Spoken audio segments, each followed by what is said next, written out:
During a high school class project, my teacher told me it's unrealistic being a CEO. It's been my dream to be a CEO since I was 10. So I told her, it is realistic. Follow me on my journey to learn what it takes to become a CEO.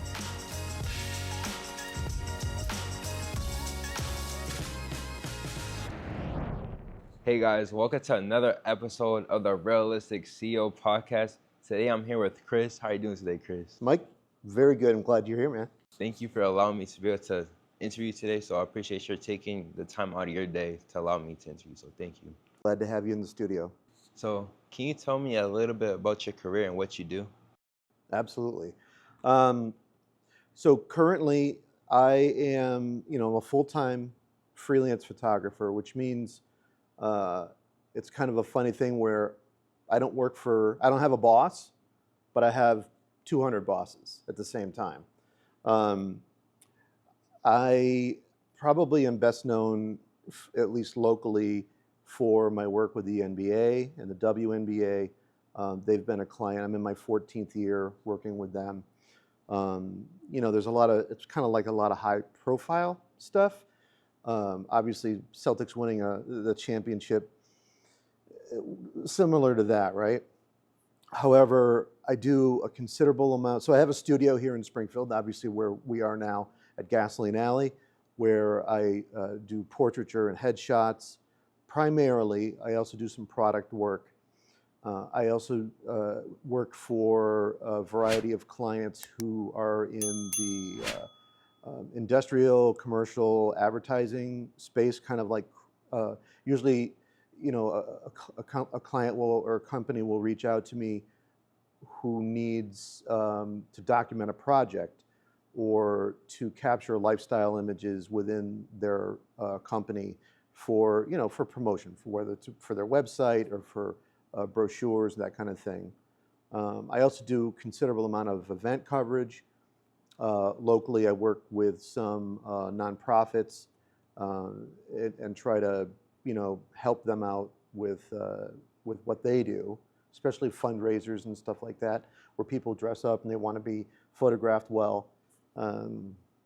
So that's kind of, I'm not really a jack of all trades. I don't do weddings. There's a lot that I don't do. However, the core is always, obviously making people look as good as absolutely possible. Make them look their absolute best on their best day. You know what I mean? Can you tell me a little bit about your journey to get to where you are today? Wow, that's a good question. So, I've always kind of had a sort of an entrepreneurial spirit, I suppose. And, when it started off, it wasn't really a dream as like you would think a dream would be. It was just kind of a fascination or an interest. And at a certain point, I started to learn enough. You have to have that specialized knowledge, right? I started to learn and figure things out, and things started to come easier than I expected to, like with regards to how I was learning the business and photography and all those things. So then I thought, okay, maybe this is where the dream comes in. It was like, this might be it. This is a lot of fun, and I get good results. Folks are happy with what I'm doing, and I'm like, I think this is going to happen. At the same time, you don't know what you don't know. So there's a lot of learning that happens, in between the dream and the plan and the actual execution of the plan. You know what I mean? So you said it kind of started off like as a passion, you're just in an interest. So like at what moment did you know this is what you can do as a career? Well, so photography was like my side hustle, right? It was something that I was doing, and I started around 2003, and did more and more, and not just more, but different every year. And it got to a point where, I was spending more vacation time going out and doing shoots than I was spending with my family. Um, Around that time, I was thinking, well, I think this is where where that realization. It wasn't like necessarily one particular incident or event, but over time, it was just kind of like you could kind of see the writing on the wall, if that makes sense. So, how are you able to invest into your company to start off? Well, like I said, so I started as a side hustle, right? And so I had a regular job. Was an advertising director, and so I was able to support as photographers know, it's kind of a habit with regards to buying equipment and upgrading and all that, and learning. I was going to workshops and trying to find the education that I wanted. Um, so it was important to me to be able to pay for what I was investing, right, through photography, that was sort of like my first goal and maybe a milestone, right, where I'm upgrading to the newer cameras and better lenses and studio lighting and things as such. And when I realized, that the work that I was doing was paying for that plus, um, that was the best way for me, to do that. Um, One thing that was important to me was to not carry any debt um, with regards to the things that I bought. And I bought some expensive stuff, over the years, and it was honestly, it's a little shocking when you look at the price tag. It's like, wow. But, when you realize the capability of what it is you're investing in. And most of that stuff I still have, 15, 20 years later. So it was truly an investment. You got to kind of have to believe. You got to dive in a little bit and believe. So, what is some advice that you can give to somebody that might want to pursue being a photographer?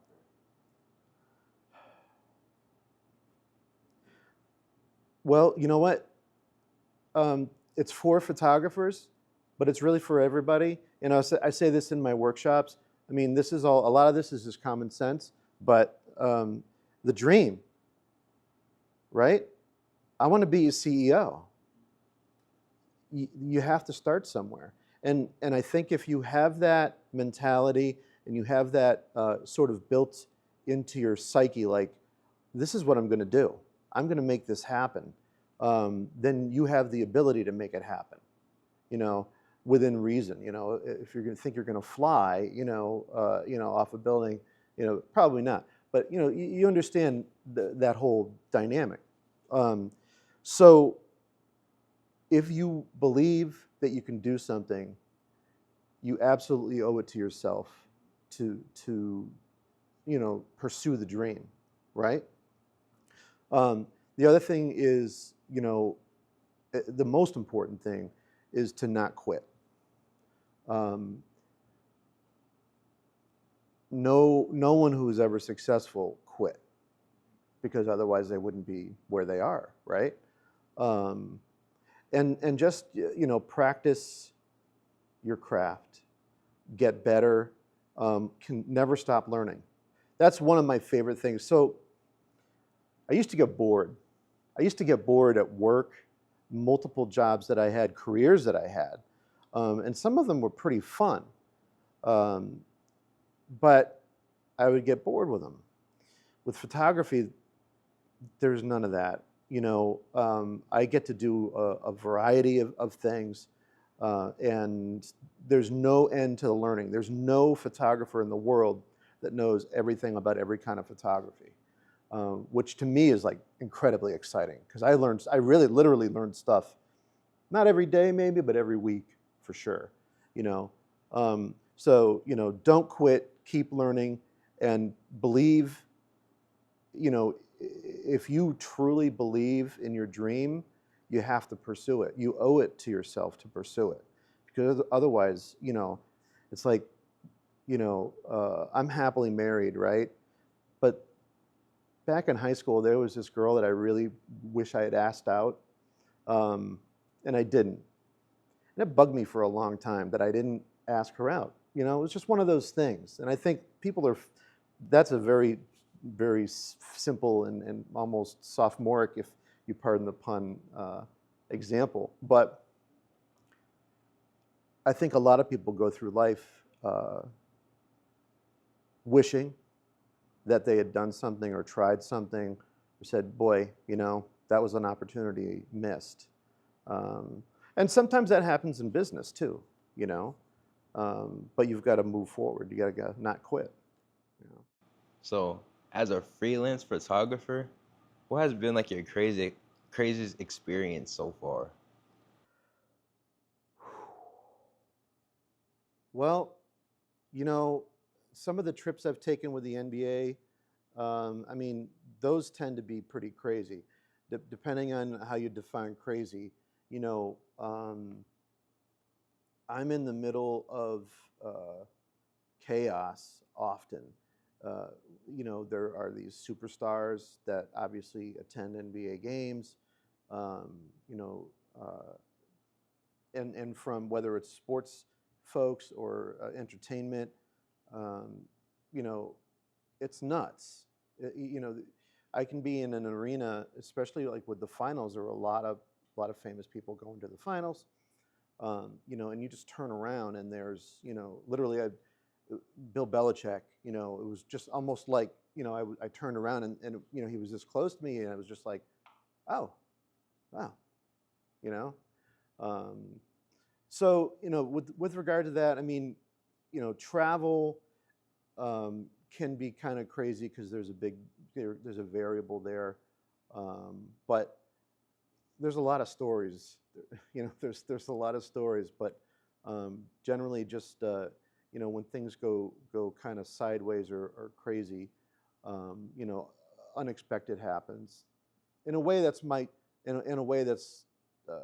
of the fun things for me, because I like to problem solve. I've always been a problem solver. Growing up, I was always interested in taking things apart, putting them back together, trying to figure out a problem. What was a problem with something.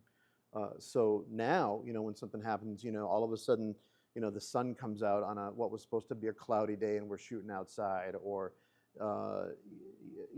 somebody's late getting somewhere, and I have 4 seconds to photograph them before they move on to something else. Those things are fun. They're chaotic, but again, it's what I do. So having the experience and the sort of skill set to be able to execute that job, even if I only have 4 seconds, like at Enshrinement, for example, I was shooting portraits for the NBA last year, and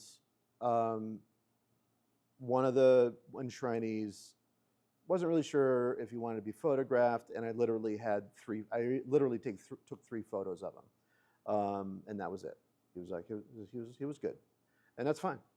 Got the shot, and it looked great, and no one has to know. Aside from now that I tell you, but I'm not going to disclose who it was because that's not what I do.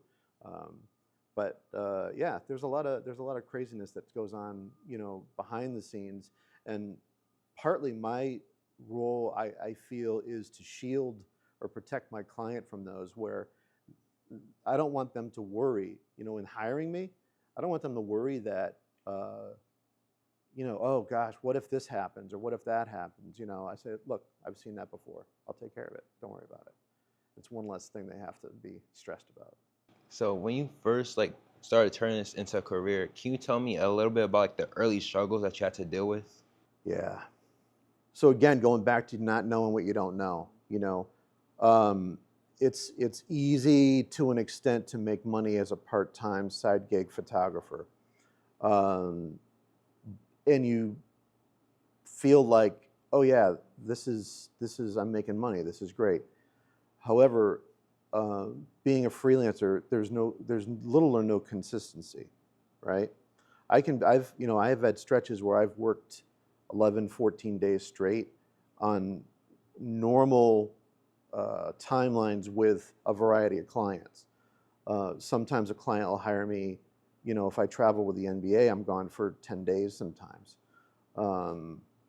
But that money part, you've got to have a stability where you're bringing enough money to support you and or your family, or play that role in your family. That was probably the hardest part. Also, early on, getting established or being known as a photographer. A lot of people identified me with a client that I had, and they thought that was what I did. So that sort of education, and that happens over time, and a lot of times with referrals. If people, hopefully, people have a great experience with me. And I mean experience, not just the end result. The end result is obviously where the rubber meets the road, but I want them to have a great driving experience too, you know what I'm saying? So being able to build that client base, and honestly, being freelance,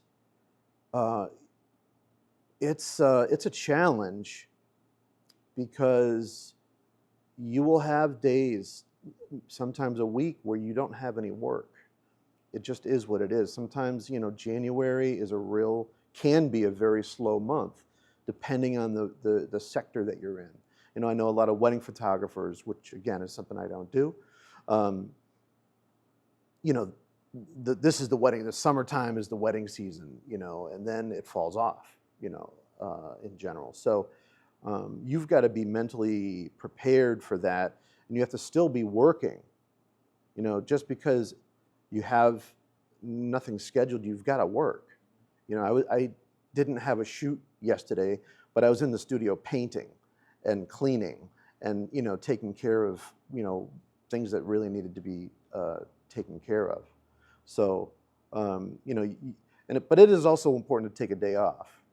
And sometimes I feel guilty, or I feel it's not easy, because my clients and inquiries don't know I'm taking a day off. So it's a challenge. It's a dance, but you figure it out, So you said there's different types of photographers. So what made you choose to be a freelance photographer instead of any other type of photographer? Well, the freelance world, the photography industry right now has shifted to freelance photography, where very few newspapers, magazines have staff photographers anymore. I mean, very, very rare, if any do, and I really wanted to have variety. I need variety, so if I was photographing one thing every day, I was, a lemonade photographer, and that's all I did. There would be a drop off where I would just be like, I am so tired. I don't want to smell another lemon. I don't want to drink another lemonade. I don't care if you put mint in it. I don't care how you spruce it up. I'm going to get to a point where I'm just like, okay, I've had enough. It runs its course, so to speak. So being freelance, and any given week, it's a challenge, because some days I've got to shoot an event, right? And then the next day I have to be out, in the eastern part of the state, or central Mass, with all my studio gear, because I'm doing a lifestyle shoot and headshots for a client. This actually happened recently, where it's like, and throw in the finals where we were getting out of the arena by midnight, 1 a.m. And then we've got, sometimes I had shoots the following day.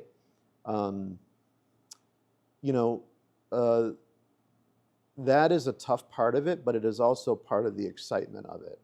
And there's a little bit of a rush where I had a finals night, and then the next morning I was photographing a golf, a fundraising event.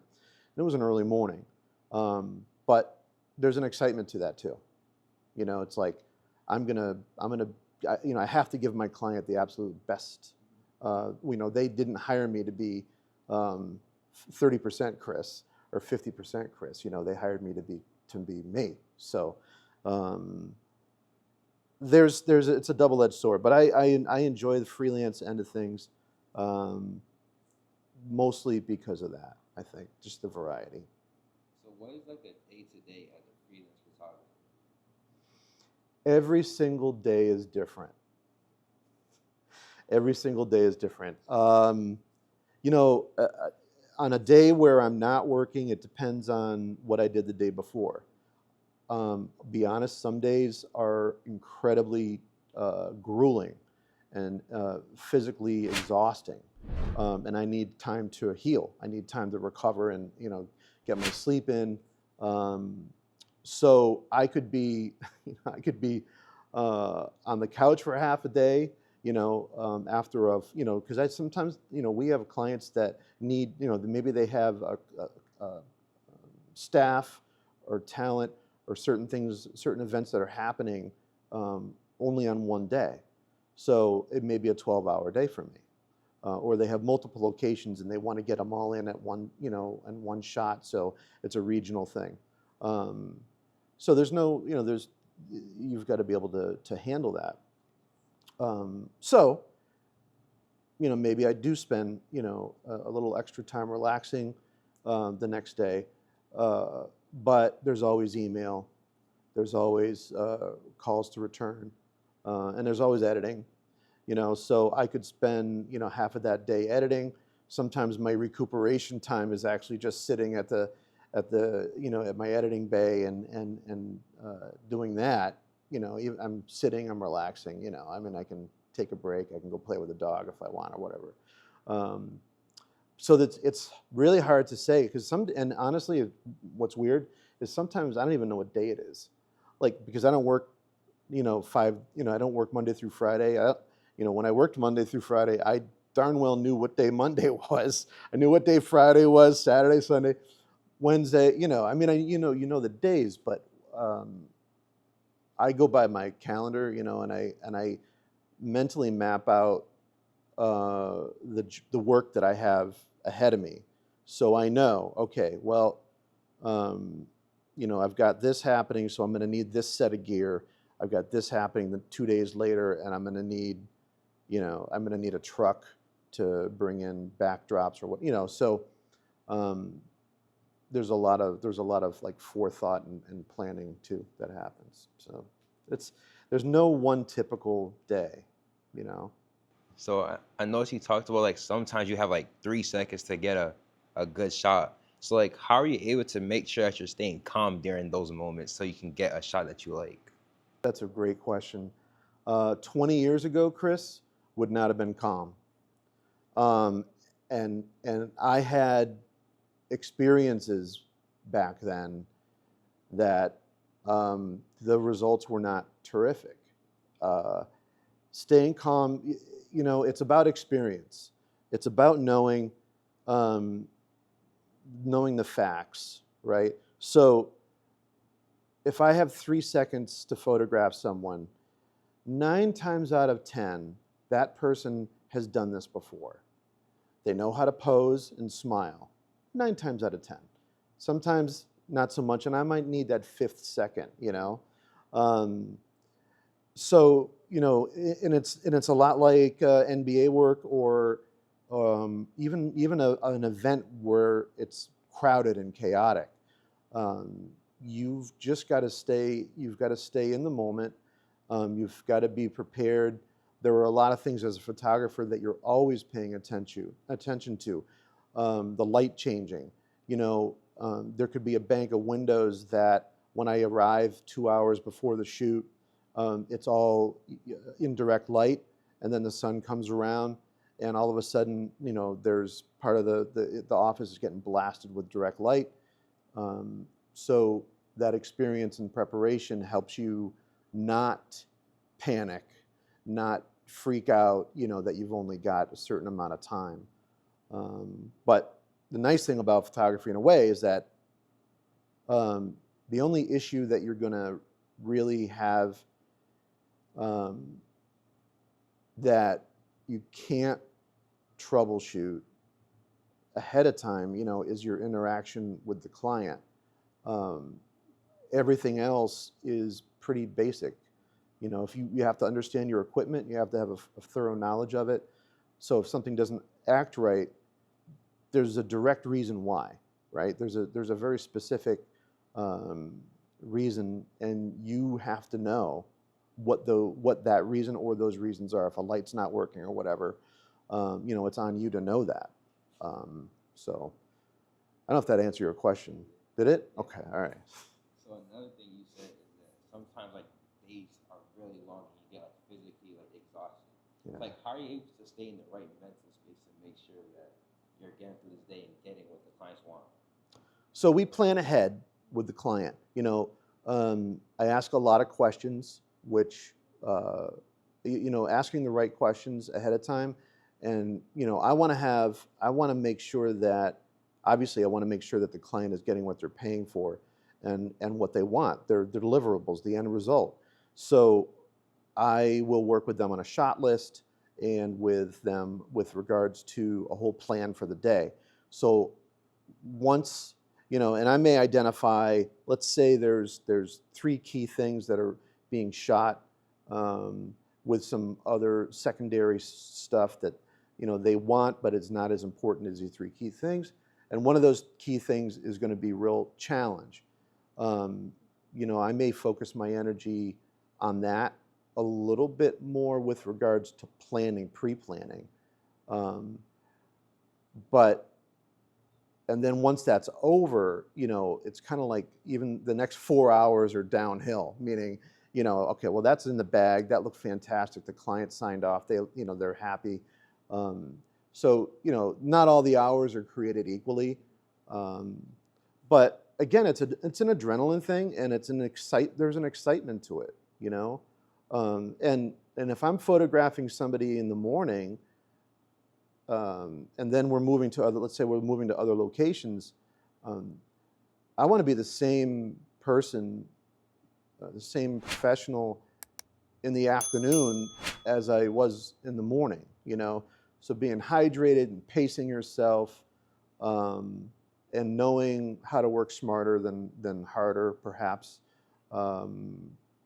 is the way to go. You just got to pace yourself. You got to know, this is going to be a 12-hour day.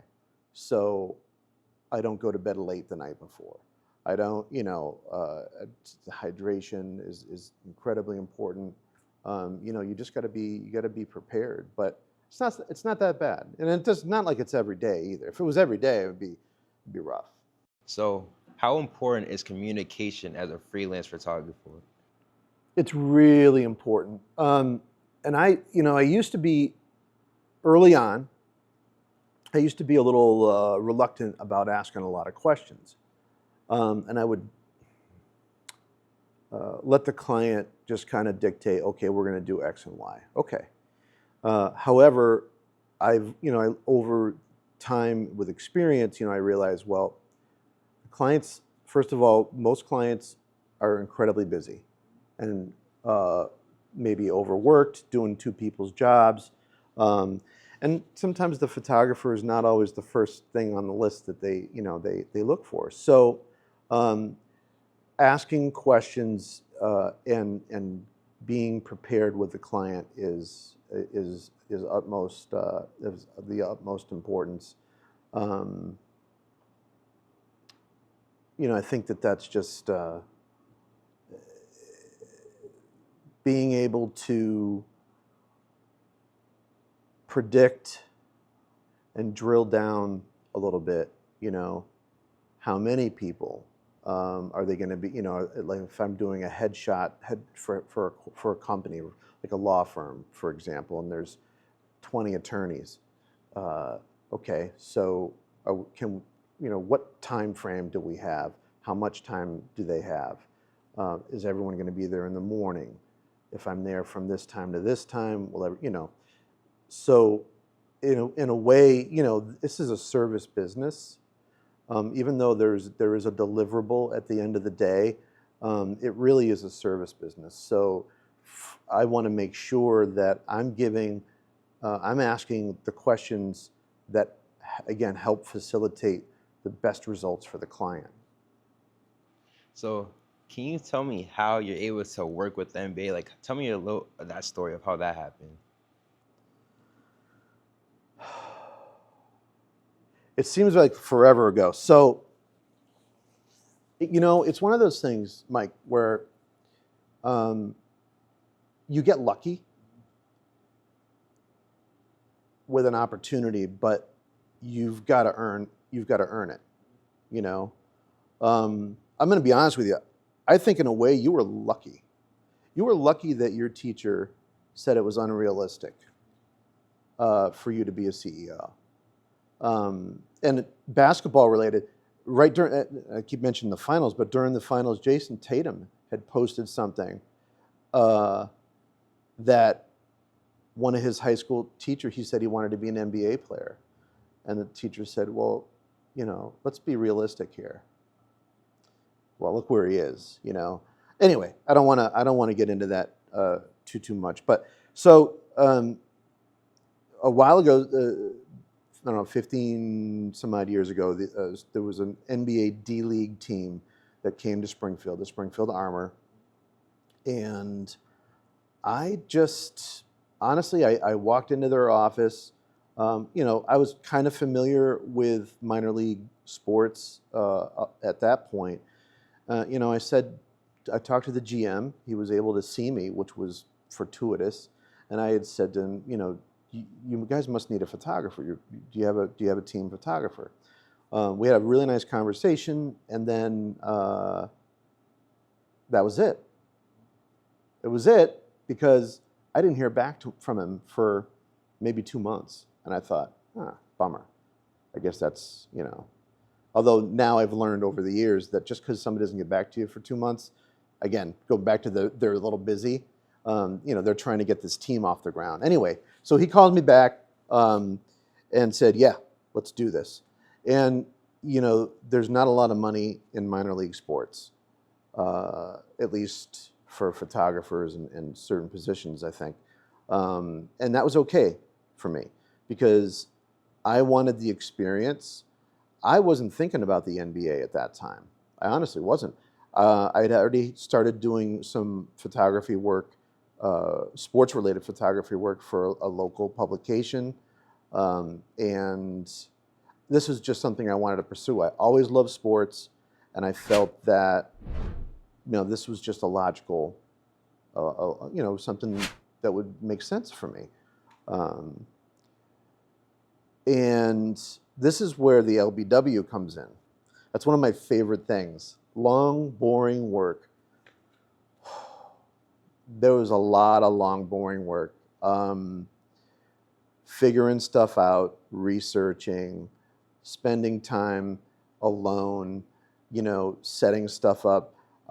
My 9-to-5 job was not far from the Mass Mutual Center. So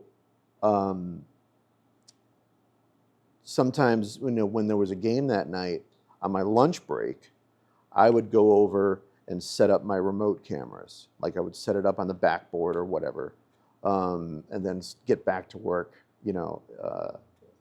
after lunch. And that process taught me a lot of things. I learned a lot of things. And the NBA saw what I was doing with the Armor. And I remember the Armor, their media guy, who I believe now works for Brooklyn Nets, he's like, hey, you're going to get a call from so-and-so at the NBA. They asked about you. And we told him, he might have joked with me because I'm a joker. I like to have fun. I take my work seriously, but I like to have fun doing it. Anyways, we told them you were all right. Anyway, so they called me. Again, I'd say the rest is history, but it really isn't. I had to take that lucky break, that opportunity, and convert it.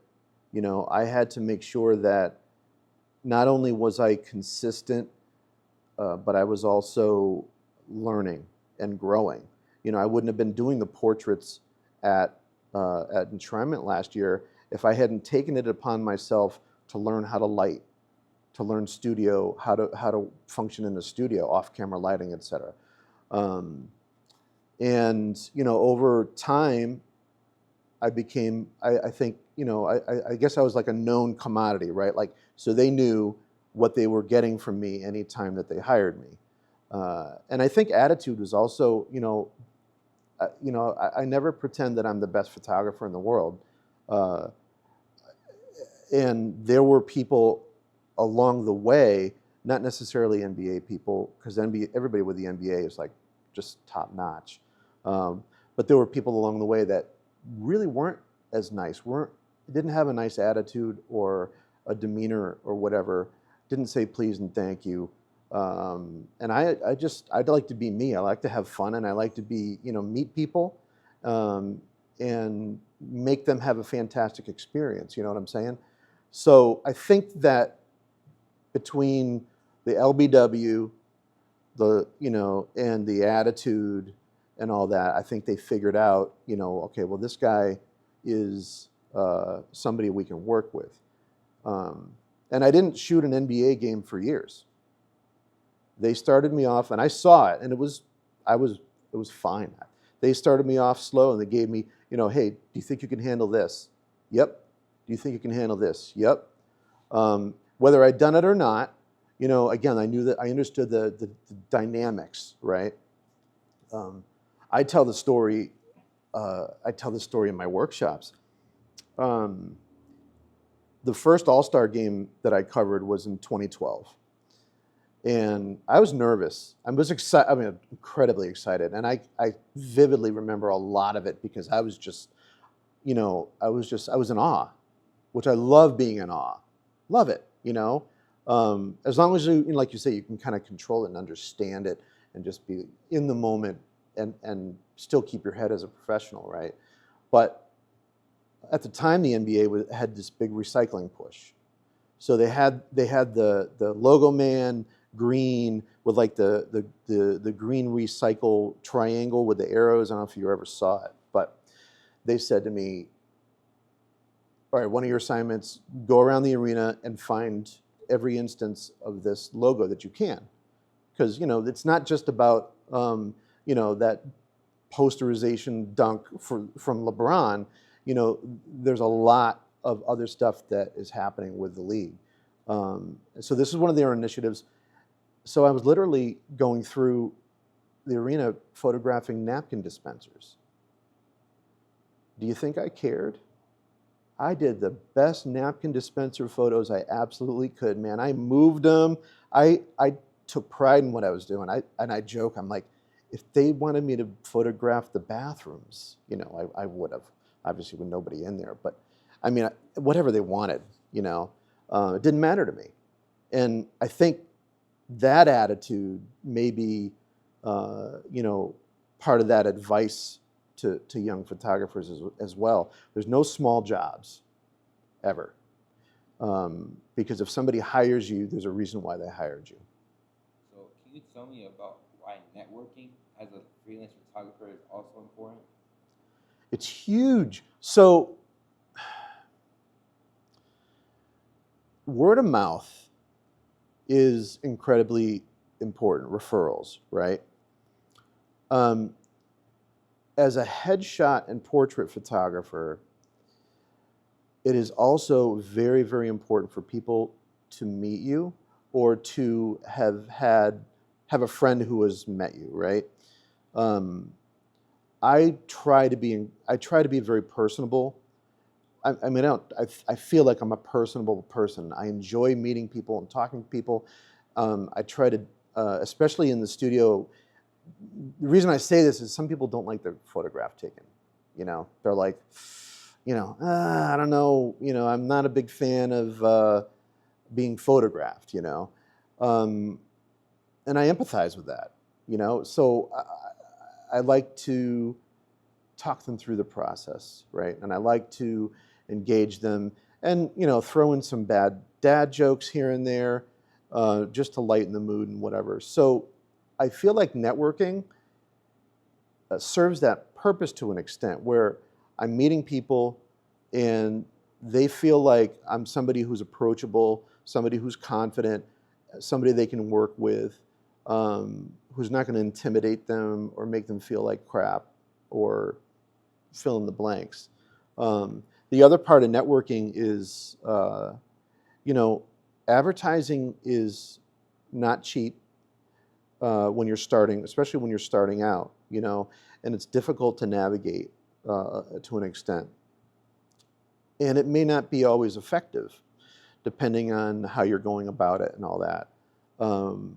Where networking is generally free, and you have the opportunity to make that first impression with somebody, as opposed to an ad that may or may not do that, How are you able to make sure that, as working for yourself and by yourself, how are you able to make sure that you're spending enough time to the point where it's your art and you're perfecting your craft, but also making sure that you're making enough money so that you're able to provide for your family? Again, it's a dance. My client list has changed over the years.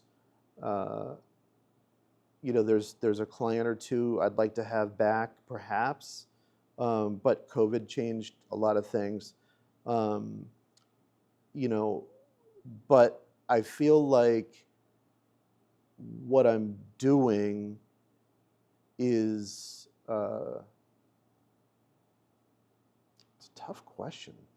It's a good question. If you're making me think, it's a good question. It's just I think you've got to know what you're doing and be able to, I guess, from the business perspective of things, you've got to know what you can charge, and you've got to know what you're worth. And, a lot of people still tell me that I don't charge enough. Of course, some of them are in New York and LA, and they're like, well, okay, yeah, well, there's a little bit of a difference in the markets, right? But you've got to have that. You've got to have that understanding, I think. So there are jobs that I'm at a point where, I'm very fortunate where there are jobs that I can just say I can't do that. I'm sorry. It's like when you talk to other CEOs, I'm sure they may talk about return on investment, right? And your most precious commodity is time. We're only here for a limited time. So if my return on my investment being time, isn't enough, then it's not something I can do, Not to mention, thousands of dollars in camera gear, and all that, and carrying insurance. There's a lot of there's expenses. So if the ROI isn't there, you just have to not do it. So I want to ask you just a couple more questions. Yeah. So how are you able to balance work with family? That's a great question. I'm glad you're not asking my wife that question. It's tough, man. So I do my best to carve time, to set aside time. It's like I could probably work 52 weeks a year, or have one or two gigs 52 weeks a year, as and a lot of those weeks more. But when my wife is on vacation or my kids, we're like, let's go. Like last year, we were able to take a trip, which was fantastic. So that balance is not easy. And there's also you time, right? It's like if I'm here in the studio listening to music, I mean, I'm working. It's not really me time. But it's good time. You know what I mean? Um, but you've got to be able to, again, say no to jobs. You know, it's the ROI thing again to an extent, Mike, where it's like we had dinner. All my kids, both my kids were home the other night with my wife, and we had dinner, and we had a fantastic dinner. And not the food I cooked, but it was just catching up. Nobody was stressed. It was just a great night, and that the ROI on that is priceless. You know, so I value that stuff. I think you've got to have that balance. If you don't, I mean, you figure it out over time. You know, there are times where I get a little OCD, perhaps, and I'm just, you know, I have sometimes, you know, during those stretches, like where there's 11-day stretch. Like last year, there was one particular stretch where it's just like, I'm just flat out. You know, multiple days of different shooting setups, travel, and all that. And I was at the end of that, I was gassed. You know, so that's 11 days where I really wasn't present at home. Thankfully, now my kids are older, and you know, it's I don't. They need me, but they don't need me like they did when they were this little. You know. But you've got to kind of compensate. You know, it's like, let's go out to dinner, or let's go take a drive up to Shelburne Falls, or let's, you know, do something together.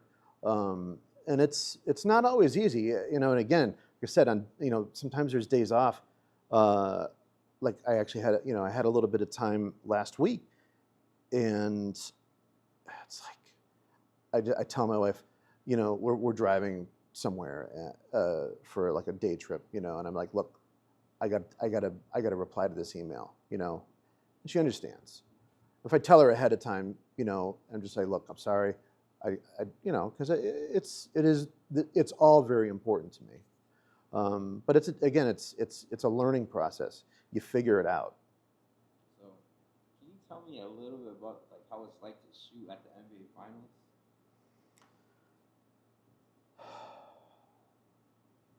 So, of course, it was fantastic. All right. It was also really surreal. So, I grew up here. You know, I say this. So, I always try to have some air of impartiality, because it's important to me as a photojournalist, as a member of the team, and I do. It does show in my work, you know. However, the compartmentalization part is that, you know, I grew up with. I always say that I grew up with surrounded by a lot of Celtics fans, and I was as well. So this was surreal for me. There were times I was actually talking with somebody from the team who I saw after, and I said to her, I said, I had to pinch myself. There were a few times where I did not believe it was happening, that a kid from Springfield, who, I don't know, I was there covering the Celtics, you know, and they won. They freaking won it.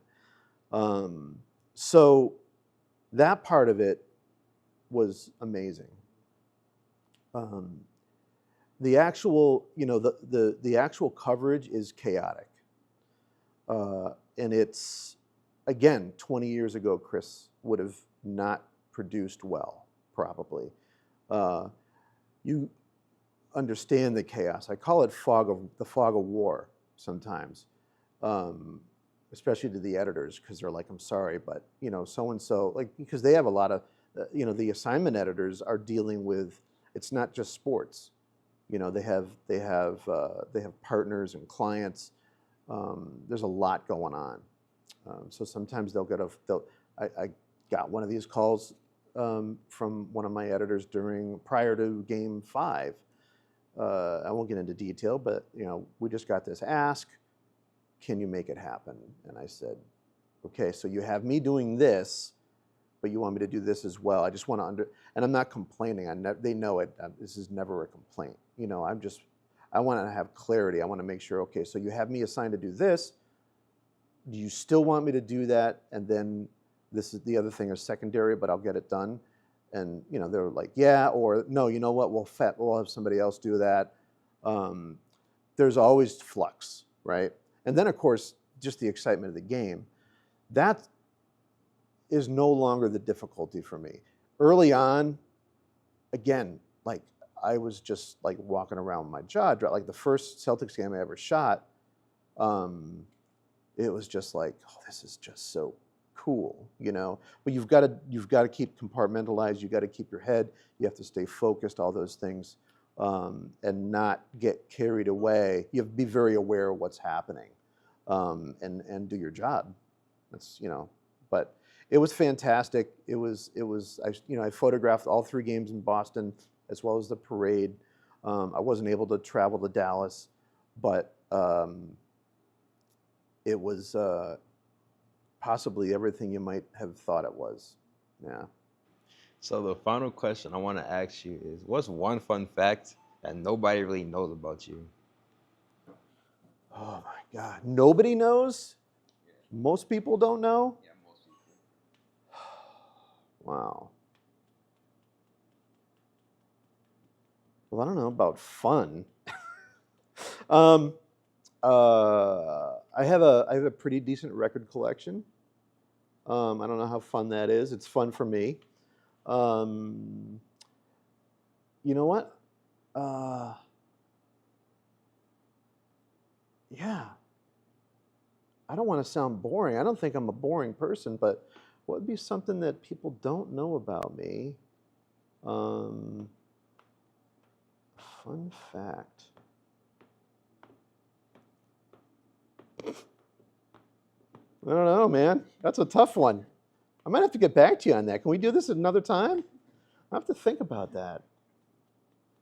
Something, I don't know. Let me think about that for a second. What's your favorite part about being able to collect records? There's a nostalgia to it that I love, right? And when I do have me time, I like to go to record stores, specifically used record stores, and look for records that I'm looking for or I don't have or I need a better copy of. The sound, even though, nowadays, we've got far better phonics, right? And ways of listening to music. The sound is still just fantastic for me. And yeah, I just enjoy the act of doing it. A lot of what I do is digital. I mean, I shoot film. Actually, I have a client next week that has asked me to shoot entirely on film, which I'm really excited about. But most of what I do is digital, right? So this is a nice analog pastime for me. Put the needle down, and I'm listening to whatever I want to listen to. And luckily nowadays, there's so many reprinting, so much reprinting, repressing of LPs that it's not limited to any specific genre or style of music or era. It's pretty cool. So thank you for being able to spend the time out of your day to allow me to interview you. So I appreciate that. My pleasure, man. Yeah, great book. I love this. Thank you. So I just want to I really do appreciate that you're able to take the time out of your day to allow me to interview. So thank you. Thank you. Thank you for watching this episode of the Realistic CEO podcast. See you guys in the next one.